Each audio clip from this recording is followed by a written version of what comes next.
Hello student, आज मैं class 9th का chapter number 6 NCERT solution Hindi माध्यम में रेखाएं और कोण से संबंधित जो प्रश्नावली 6.3 है उससे पहले कुछ बातें आप सीख लीजिए, उसके बाद प्रश्नावली 6.3 कराएंगे।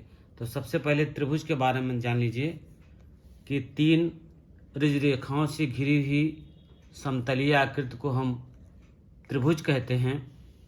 चित्र में त्रिभुज प्रदर्शित है। ये 3 समतलीय आकृतियों से घिरी हुई रेखा है, यही आपका ये त्रिभुज है। तो 3 बिंदुओं को किसी भी क्रम में रखकर त्रिभुज का नाम लिख सकते हैं। ये त्रिभुज है। 3 समतलीय आकृतियों से घिरी हुई रेखाओं को त्रिभुज कहेंगे। चित्र में बने त्रिभुज के अतिरिक्त जैसे ए बी से त्रिभुज है तो इसको हम लिख सकते हैं बी ए सी लिख सकते हैं, सी ए बी लिख सकते हैं, बी सी ए लिख सकते हैं, ए बी सी लिख सकते हैं। कोई भी प्रकार से हम किसी भी क्रम में त्रिभुज को हम लिख सकते हैं। अब त्रिभुज के सामान्य गुण क्या होते हैं जरा देख लीजिए। सबसे पहला गुण है त्रिभुज के तीनों अंतःकोणों का योग 2 समकोण होता है। यानी कोई त्रिभुज है, इसके मान लीजिए हम त्रिभुज के इस तरह से हमने त्रिभुज बना दिया तो इसके 3 अंतःकोणों का योग ए बी सी हमने कोई त्रिभुज बना दिया तो तीनों अंतःकोणों का योग यानी ये प्लस ये बराबर होता है 180 अंश। तो त्रिभुज के तीनों अंतःकोणों का योग 2 समकोण होता है या 180 अंश होता है। यदि किसी त्रिभुज के 2 अंतःकोणों का योग तीसरी अंतःकोण योग के बराबर हो तो त्रिभुज समकोणीय होता है। ठीक है, ये देख लीजिए समकोणीय त्रिभुज इस तरह से होगा। यदि किसी त्रिभुज के 2 अंतःकोणों का योग तीसरे भुजा के अंतःकोणों के योग बराबर हो तो ये त्रिभुज समकोण होगा, यानी ये 90 अंश होगा। ए बी एस अगर त्रिभुज है तो अगर ये रेखा 5 है तो ये 4 होगा और ये 3 होगा। वही कहता है दूसरा, यदि किसी त्रिभुज के 2 अंतःकोणों का योग तीसरी अंतःकोणों के योग के बराबर हो तो त्रिभुज समकोणीय होता है। यानी अगर हम रख दें त्रिभुज को ए बी स्क्वायर बराबर होगा A C square plus B C square, यानी ए बी स्क्वायर बराबर हो जाएगा A B A C square यानी ए बी स्क्वायर बराबर हो जाएगा कितना बी सी स्क्वायर प्लस सी ए स्क्वायर। इस तरह से लिख सकते हैं हम। इसको लिख सकते हैं ए बी मतलब 5 का स्क्वायर बराबर 4 का स्क्वायर प्लस 3 का स्क्वायर यानी 25 बराबर 4 चौक 16 प्लस 9 यानी 25 बराबर है 25 के। तो इस तरह से इसकी वैल्यू हमको प्राप्त हो जाती है। ठीक है, 25 जो है 25 के बराबर आ जाता है। तो इस तरह से इसकी वैल्यू हम प्राप्त कर लेते हैं, ये इस तरह से। तो दूसरा है ये कि त्रिभुज की किन्हीं 2 भुजाओं का योग यानी यदि किसी त्रिभुज के 2 अंतःकोणों का योग तीसरी अंतःकोण के बराबर हो तो त्रिभुज समकोणीय होता है। यानी बीच का कोण या 90 अंश का हो, ये इसका योग और इसके योग के बराबर हो, त्रिभुज क्या होगा समकोणीय होता है। और अगला कहता है त्रिभुज की 2 भुजाओं का योग तीसरी भुजा से अधिक होता है। त्रिभुज की कोई भी त्रिभुज ले लीजिए, इस तरह से एक त्रिभुज हम ले लेते हैं तो इसकी 2 भुजाओं का योग यानी ए बी सी अगर है तो A B plus B C बड़ा होगा हमेशा ए सी के। कोई भी 2 भुजा ले लीजिए तो उसकी 2 भुजाओं का योग हमेशा तीसरी भुजा से बड़ा होगा, तभी त्रिभुज का निर्माण होगा, अन्यथा त्रिभुज का निर्माण नहीं होगा। तो त्रिभुज की किन्हीं 2 भुजाओं का योग तीसरी भुजा के योग से अधिक होता है और त्रिभुज की किन्हीं 2 भुजाओं का अंतर तीसरी भुजा के माप से कम होता है। 2 भुजाओं का अंतर ले लीजिए, मान लीजिए त्रिभुज इस तरह से है, ए बी सी आपका त्रिभुज है तो 2 भुजाओं का अंतर A B minus B C, 2 भुजाओं का जो अंतर है किसी तीसरी भुजा के माप से कम होता है। तीसरी भुजा के माप से ये हमेशा कम होगा, A B minus B C बराबर ए सी होगा। 2 भुजाओं का अंतर तीसरी भुजा के माप से हमेशा कम होता है। अगला है किसी त्रिभुज में सबसे बड़ी भुजा के सामने का कोण सबसे बड़ा तथा सबसे छोटी भुजा के सामने का कोण सबसे छोटा होता है। किसी त्रिभुज में बड़ी भुजा के सामने का कोण बड़ा होता है। मान लीजिए हमने त्रिभुज बना दिया, ये हमने त्रिभुज बना दिया तो बड़ी भुजा है, ये बड़ी भुजा के सामने का कोण हमेशा ये बड़ा होता है। ये बड़ी भुजा अगर आपकी ए बी है, बड़ी भुजा आपकी ए बी है, तो ए बी जो होगा बड़ी भुजा के सामने का कोण बड़ा, यानी कोण सी जो होगा वो हमेशा बड़ा होगा। तथा सबसे छोटी भुजा के सामने का कोण सबसे छोटा होता है। सबसे छोटी भुजा के सामने का कोण, मान लीजिए इस तरह से कोई त्रिभुज बना दीजिए, तो सबसे छोटी भुजा अगर इस तरह से है, मान लीजिए सबसे छोटी भुजा इस तरह से है, ये हमने बड़ी भुजा बना दी इस तरह से, और सबसे छोटी भुजा इस तरह से है। सबसे छोटी भुजा के सामने का कोण, ये सबसे छोटी भुजा है तो इसके सामने का कोण, ये सबसे मान लीजिए छोटी भुजा है, ये ए बी सी सबसे छोटी भुजा है तो इसके सामने का कोण सबसे छोटा होगा। तो इस तरह से हमने आपको त्रिभुज के बारे में बता दिया कि त्रिभुज के कुछ समान गुण हैं। त्रिभुज के समान गुणों के बारे में हमने बता दिया है। अब उसके बाद अगर आप लोग इतने का स्क्रीनशॉट लेना है तो इतने का पहले स्क्रीनशॉट ले लीजिए त्रिभुज के समान गुण के बारे में, और इसके बाद इतने का स्क्रीनशॉट लेना है तो इतने का स्क्रीनशॉट ले लीजिए। त्रिभुज के हमने समान गुण के बारे में बता दिया। अब अगला आ जाते हैं त्रिभुज का वर्गीकरण। त्रिभुज के वर्गीकरण में क्या है, कोणों के आधार पर त्रिभुज को निम्नलिखित 3 भागों में बांटा गया है। पहला समकोण त्रिभुज, न्यून कोण त्रिभुज तथा अधिक कोण त्रिभुज। अब आप देखिए कि समकोण त्रिभुज क्या होता है। जिस कोण में सबसे बड़ा कोण 90 अंश होता है उसे समकोण त्रिभुज कहते हैं। मान लीजिए हमने एक त्रिभुज बना लिया, इस तरह से हमने त्रिभुज बना लिया और सबसे बड़ा कोण 90 अंश है। ये बड़ा कोण है ए बी से एक त्रिभुज है। ये बड़ा कोण ये 90 अंश होता है। सबसे बड़ा कोण 90 अंश होगा तो ये और दोनों कोण जो है 90 अंश से कम होगा। तो जिस त्रिभुज में सबसे बड़ा कोण 90 अंश से अधिक होता है उसे समकोण त्रिभुज कहते हैं।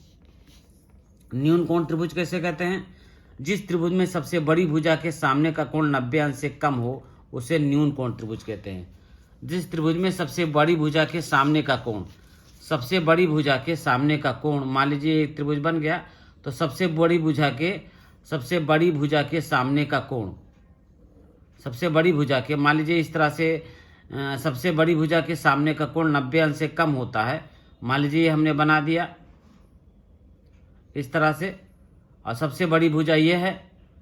सबसे बड़ी भुजा आपकी, मान लीजिए हमने एक त्रिभुज बना दिया इस तरह से, ये त्रिभुज बना दिया हमने, इस त्रिभुज बना दिया और सबसे बड़ी भुजा के सामने का कोण ये जो है 90 अंश से कम होगा तो इसको हम कहेंगे न्यून कोण त्रिभुज। ये बड़ी भुजा है और बड़ी भुजा के सामने का कोण ये जो आएगा ये 90 अंश से कम होगा तो इसको हम कहेंगे न्यून कोण त्रिभुज। तो अगर इसका स्क्रीनशॉट लेना है तो आप लोग इसका भी स्क्रीनशॉट ले सकते हैं। तो ये हो जाएगा आपका न्यून कोण त्रिभुज। न्यून कोण त्रिभुज के बाद आता है आपका, यहां पर देख लीजिए, अधिक कोण त्रिभुज। तो अधिक कोण त्रिभुज क्या होता है, जिस त्रिभुज में सबसे बड़ी भुजा के सामने का कोण 90 अंश से अधिक होगा। नहीं, मान लीजिए ये त्रिभुज हमने बना दिया, इस त्रिभुज में सबसे बड़ी भुजा के सामने का कोण, ये सबसे बड़ी भुजा ए बी है और बड़ी भुजा के सामने का कोण 90 अंश से अधिक है ये, तो इसको हम क्या कहते हैं, अधिक कोण कहते हैं। इसको हम क्या कहेंगे, अधिक कोण कहेंगे। अब आइए भुजाओं के आधार पर त्रिभुज के प्रकार। भुजाओं के आधार पर त्रिभुज के कितने प्रकार होते हैं, तो भुजाओं के आधार पर त्रिभुज के 3 प्रकार होते हैं। एक होता है समबाहु त्रिभुज, एक होता है विषम बाहु त्रिभुज, एक होता है समद्विबाहु त्रिभुज। तो समबाहु त्रिभुज उसे त्रिभुज को कहते हैं जिसकी तीनों भुजाएं बराबर हों। ये तीनों भुजाएं बराबर हैं ए बी सी, ए बी बराबर है बी सी बराबर है ए सी के, यानी ए बी बराबर है बी सी बराबर है ए सी के। जिस त्रिभुज की तीनों भुजाएं बराबर होती हैं उसको हम कहते हैं समबाहु त्रिभुज। और समद्विबाहु त्रिभुज यानी जिस त्रिभुज की केवल 2 भुजाएं बराबर होती हैं उसको हम कहते हैं समद्विबाहु त्रिभुज। यानी ए बी सी अगर कोई त्रिभुज है तो यहाँ पर देखिए ए बी बराबर होगा ए सी के, तो इसको हम कहते हैं समद्विबाहु त्रिभुज। और विषम बाहु त्रिभुज ऐसा त्रिभुज जिसकी कोई भी भुजा बराबर ना हो, यानी ए बी सी, यानी A B not equal to BC के है और नॉट इक्वल टू CA के है, तो इसे क्या कहते हैं? विषम बाहु त्रिभुज कहते हैं। कौन से त्रिभुज कहते हैं? इसे हम विषम बाहु त्रिभुज कहते हैं। ठीक है, तो हमने आपको बता दिया समबाहु त्रिभुज क्या होता है, विषम बाहु त्रिभुज क्या होता है और समद्विबाहु त्रिभुज क्या होता है। तो ऐसा त्रिभुज जिसकी तीनों भुजाएं बराबर होती हैं समबाहु त्रिभुज कहलाता है। ऐसा त्रिभुज जिसकी केवल 2 भुजाएं बराबर होती हैं समद्विबाहु त्रिभुज कहलाता है। और ऐसा त्रिभुज जिसमें तीनों भुजाएं बराबर नहीं होती हैं वो विषम बाहु त्रिभुज कहलाता है। ठीक है, तो इसका अगर स्क्रीनशॉट लेना है आप लोगों को तो इसका स्क्रीनशॉट ले लीजिए और इस बचे हुए हिस्से का भी आप स्क्रीनशॉट ले लीजिए। इतने का स्क्रीनशॉट पहले लीजिए आप लोग, फिर बचा हुआ हिस्सा जो है इसका भी स्क्रीनशॉट ले लीजिए। अब इससे संबंधित एक प्रमेय है, उस प्रमेय को मैं सिद्ध करूंगा। रेखाओं और कोण से संबंधित एक प्रमेय जो है उस प्रमेय को आइए हम जो है सिद्ध करते हैं। ये प्रमेय इस प्रकार है, देखिए आप लोग इस प्रमेय को देख लीजिए कि त्रिभुज के तीनों कोणों का योगफल 2 समकोण होता है, ये हमको सिद्ध करना है। तो इसको हम किस तरह से सिद्ध करेंगे? त्रिभुज के तीनों कोणों का योग 2 समकोण होता है, आइए इसके बारे में देखते हैं। तो दिया हुआ है ABC एक त्रिभुज आपको दिया हुआ है, ABC एक त्रिभुज है जिसमें कोण A, कोण B तथा कोण C अंतःकोण है। ये त्रिभुज ABC दिया हुआ है, ये त्रिभुज क्या दिया हुआ है?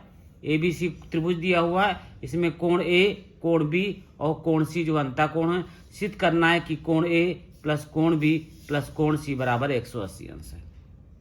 ठीक है, ये हमको सिद्ध करना है। रचना क्या करना है? शीर्ष A से हमने क्या किया? शीर्ष A से भुजा BC के समांतर एक ऋजु रेखा EF खींच लिया। क्या हमने कर दिया? शीर्ष A से भुजा BC के समांतर एक ऋजु रेखा हमने EF खींच लिया। तो कोण A जो है वो 1 है, कोण B जो है वो 2 है तथा कोण C जो है वो 3 है और कोण EAB जो है ये जो है 4 है तथा FAC जो है वो कोण 5 है। तो इस तरह से हमने कोणों को लिख दिया। उपपथ में देखते हैं, उपपथ में क्या देखते हैं? चूंकि BC समांतर EF के, BC जो है वो EF के समांतर है और AB त्रियक रेखा है, इस प्रकार कोण 2 और कोण 4 एकांतर कोण होंगे। यदि दो समांतर रेखाओं को एक त्रियक रेखा काटती है तो एकांतर कोण बराबर होते हैं, तो कोण 2 बराबर हो जाएगा कोण 4 के। इसी प्रकार BC समांतर EF के, BC जो है EF के समांतर है और AC उसको त्रियक रेखा काटती है, तो 3 कोण बराबर हो जाएगा 3 कोण 5 के। कोण 3 बराबर होगा कोण 5 के। ये भी एकांतर कोण है। कौन सा कोण है ये? एकांतर कोण है, एकांतर कोण है ये। और ये भी जो है एकांतर कोण है, एकांतर कोण है ये भी, दोनों एकांतर कोण है आपके। अब आइए क्या करेंगे? समीकरण 1 और 2 को योग करने पर, समीकरण 1 तथा 2 को जोड़ने पर, समीकरण 1 तथा समीकरण 2 को जोड़ने पर, समीकरण 1 तथा समीकरण 2 को जोड़ने पर, 1 और 2 को जोड़ दीजिए। समीकरण 1 तथा 2 को जोड़ने देने पर क्या होगा? 2 + 3 बराबर हो जाएगा 4 + 5 के। ये समीकरण हो जाएगा आपका तीसरा। ठीक है, अब क्या करते हैं? दोनों ओर कोण A जोड़ने पर, दोनों ओर कोण A जोड़ दीजिए। तो क्या करेंगे हम? दोनों ओर कोण A जोड़ने पर, दोनों ओर कोण A जोड़ने पर, दोनों ओर कोण A जोड़ दीजिए। तो क्या हो जाएगा? कोण A जोड़ने पर दोनों ओर, आप लोग देखिए क्या होता है। 2 + 3, 3 + 2 + 5 या 2 + 3 + 5, 2 + 3 कितना आ रहा है 2 + 3 + 1, 1 हमने जोड़ा है तो 1 कर दीजिए पहले। 1 + 2 + 3 बराबर है 1 + 4 + 5 के। हमने दोनों पक्षों में 1 जोड़ दिया है। तो अब देखिए, चूंकि 1, 4 तथा 5 ऋजु रेखा EF की बिंदु D पर एक ही ओर अंतःकोण है। यहाँ पर देख लीजिए, यहाँ पर देखिए एक ही और अंतःकोण बचे हैं 1, 4, 5 पर। तो इन तीनों अंतर ऋजु रेखा पर कोण बने हुए हैं। तो ऋजु रेखा पर जो कोण बना होता है उसका मान होता है 180 डिग्री। तो ये 180 डिग्री हो गया आपका। तो क्या हो जाएगा, कोण A + कोण 1 + कोण 2 + कोण 3, 1 + कोण 2 + कोण 3 बराबर हो जाएगा 180 डिग्री।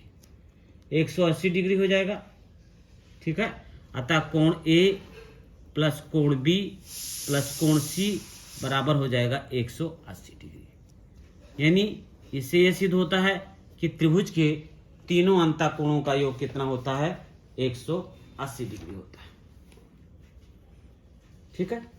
त्रिभुज के तीनों अंतःकोणों का योग होता है 180 डिग्री। अब आइए अगला देख लीजिए, ये भी आपका एक प्रमेय है। वहिष कोण माने बाहर का कोण। वहिष कोण जो है सामने के अंतःकोण के बराबर होता है, इसके और इसके अंतःकोण के बराबर होता है। त्रिभुज ABC में एक भुजा BC को उसकी सीध में बिंदु D तक बढ़ा दिया।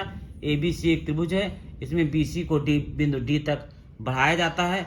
इस प्रकार बाहर की ओर बना कोण ACD जो होता है ये वहिष कोण है, जो सामने के अंतःकोण यानी ACD बराबर होगा BAC + CBA के या ABC के। यानी ये कोण जो है इस कोण के प्लस इस कोण के बराबर होगा, ठीक है। आपके समझ में आ रहा होगा। तो अब प्रमेय देख लीजिए, यदि किसी त्रिभुज की एक भुजा बढ़ाई जाए तो इस प्रकार बना वहिष कोण 2 सुदूर अंतःकोण के योग के बराबर होता है। यदि किसी त्रिभुज की एक भुजा बढ़ा दी जाए तो 2 सुदूर अंतःकोण जो होता है वहिष कोण वो 2 अंतःकोणों के योग के बराबर होता है। अब दिया क्या है, त्रिभुज ABC की भुजा BC को उसकी सीध में किसी बिंदु D तक बढ़ाया। ABC की भुजा C को उसकी सीध में बिंदु D तक हमने बढ़ा दिया है। जब हमने बिंदु D तक बढ़ा दिया है तो बिंदु D तक बढ़ा दिया है, ACD त्रिभुज का वहिष कोण है, ये वहिष कोण है, और ABCAB और CBA चाहे जैसे लिख दीजिए उसका अंतःकोण है। तो सिद्ध करना ACD यानी ACD बराबर सिद्ध करना है ABC + CBAC, चाहे CAB लिख दीजिए चाहे BAC लिख दीजिए। तो ये देखिए ये सिद्ध करना है इतना, चूंकि त्रिभुज ABC के अंतःकोणों का योग 180 अंश होता है। चूंकि त्रिभुज ABC के अंतःकोणों का योग 180 अंश होता है तो कितना लिख देंगे, कोण ABC ये देखिए ABC, ये आपका हो गया ABC + BCA + कोण BCA, ABC + कोण BCA + कोण आपका हो जाएगा ACB + कोण कितना हो जाएगा ACB बराबर किसके हो जाएगा 180 डिग्री के। देखिए ABC ये कोण B + कोण C + कोण ABC + BCA + ACB यानी कोण A + कोण C + कोण B, ये हो जाएगा किसके 180 अंश के ABC + BCA + ACB, ABC + BCA + ABCA + ABC, ये किसके बराबर हो गया 180 अंश के, ठीक है। सरल रेखा BCD की बिंदु C पर AC का अंत बिंदु C है मिलाया, इस प्रकार रेखिक कोण बनता है। तो ACD + ACB, अब देखिए थोड़ा सा लिख लीजिए यहाँ पर, सरल रेखा BCD के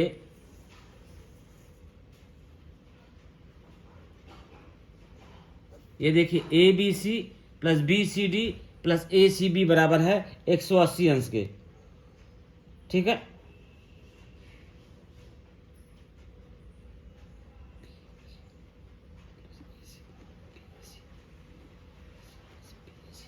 ABC प्लस BAC, ये B बीच में आ गया, फिर A बीच में आ जाएगा।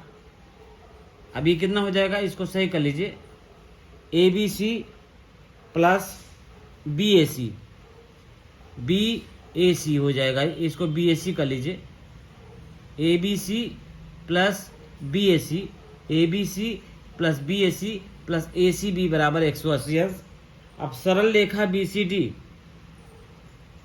सरल रेखा BCD के बिंदु C पर AC का अंत बिंदु, AC का अंत बिंदु, AC का अंत बिंदु C मिलकर एक ही कोण बनाता है। C मिलकर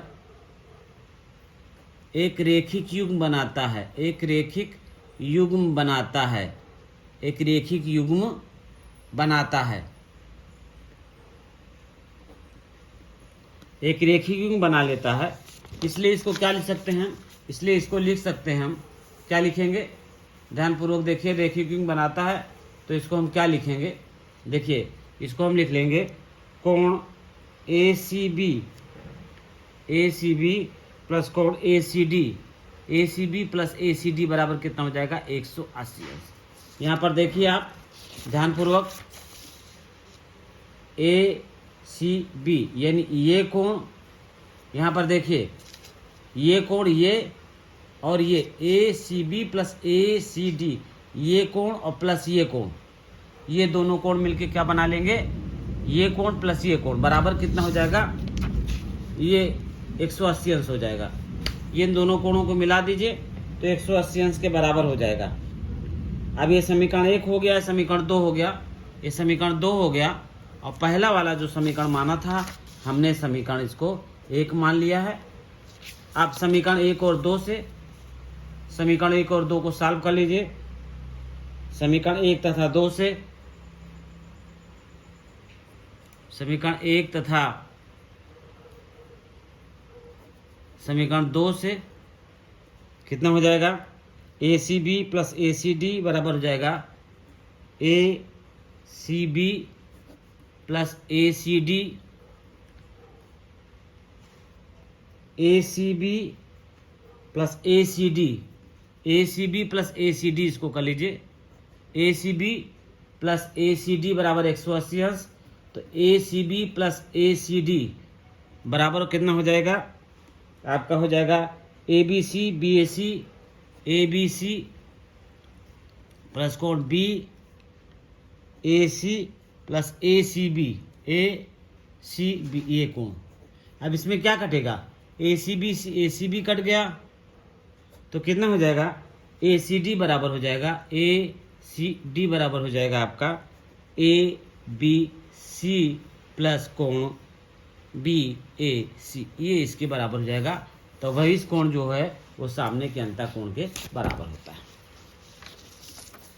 तो इसका स्क्रीनशॉट लेना है आप लोगों को, तो पहले इसका स्क्रीनशॉट ले लीजिए, इसके बाद इस बचे हुए का स्क्रीनशॉट ले लीजिए। ठीक है, उसके बाद आप लोग इसका स्क्रीनशॉट ले लीजिए, वही इस कोण का सामने के अंतः कोण के बराबर है, प्रमेय इसको लिख लीजिए। उसके बाद आप इसका स्क्रीनशॉट ले लीजिए। ठीक है, इसका स्क्रीनशॉट आप ले लीजिए आराम से, उसके बाद इसका स्क्रीनशॉट आप ले लीजिए। तो इस तरह से अब इसके बाद जो मैं पढ़ाऊँगा इस चैप्टर से संबंधित सवाल बताऊँगा। तो अगर चैनल आपको समझ में आता है, पसंद आता है, तो चैनल को लाइक करें, सब्सक्राइब करें, बेल आइकन को दबाएं, ज़्यादा से ज़्यादा अपने साथियों में शेयर करें। धन्यवाद।